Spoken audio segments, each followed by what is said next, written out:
তুমি কি জানো, আমার বড় ছেলের জন্ম পর থেকে আমরা গণেশ পূজা শুরু করেছি।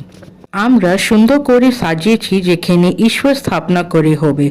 আমরা ঈশ্বর জন্য একটা ছোট্ট চকি লাগিয়েছি, কোলা পাতা এবং ময়ের পাতা দিয়ে সাজিয়েছি।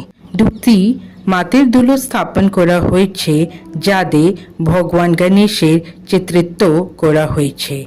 আমরা স্টার লাইট দিয়ে এটা সুন্দর করে সাজিয়েছি। আজ পুজোর সব উপকরণ সাজানো হয়েছে। নারকোল, আম পাতা, ছোট গণেশ সব কিছু রাখা হয়েছে। গণেশের দীপ স্ট্যান্ডটা আমি মিশো থেকে কিনেছি।